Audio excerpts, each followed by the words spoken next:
À la première ouverture du chatbot Rebecca, un message d'accueil s'affiche. Lors des connexions suivantes, ce message sera simplifié. Il vous fournit des indications sur la navigation dans le chatbot. Il vous précise tout d'abord que par défaut, la population sélectionnée est la population des titulaires. En effet, il est important de savoir que les réponses du domaine RH sont toutes filtrées en fonction de la population sélectionnée. Pour changer de population, il faut aller sur l'icône en forme d'entonnoir à gauche de la barre de saisie et choisir une des 4 populations présentes.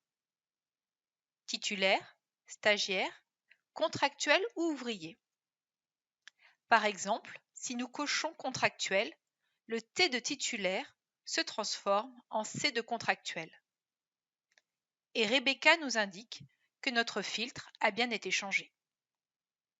Il faut savoir que, par contre, au niveau du domaine indemnitaire, le filtre population n'a pas d'importance.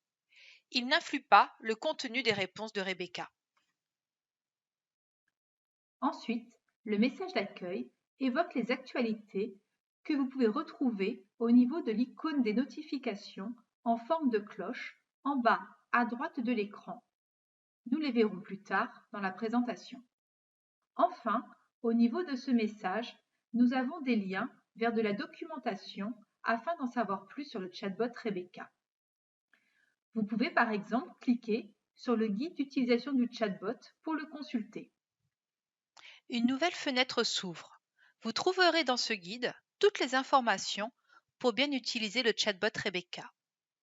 Il donne notamment des indications sur l'interface de Rebecca, sur la navigation dans le domaine RH et le domaine indemnitaire, mais aussi sur les autres fonctionnalités du chatbot. Ensuite, nous allons pouvoir consulter le CV de Rebecca. C'est dans ce document que vous allez retrouver toutes les thématiques RH qui se trouvent dans les connaissances de Rebecca, ainsi que des précisions sur les indemnités présentes dans le chatbot. Enfin, nous allons pouvoir nous rendre directement sur la page du chatbot Rebecca qui est disponible sur le portail interministériel des acteurs du CISIR, le portail Pissarro.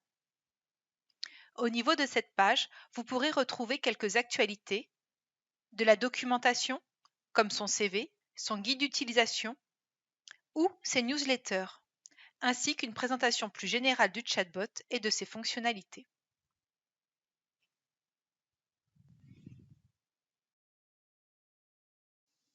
Voilà pour le message d'accueil.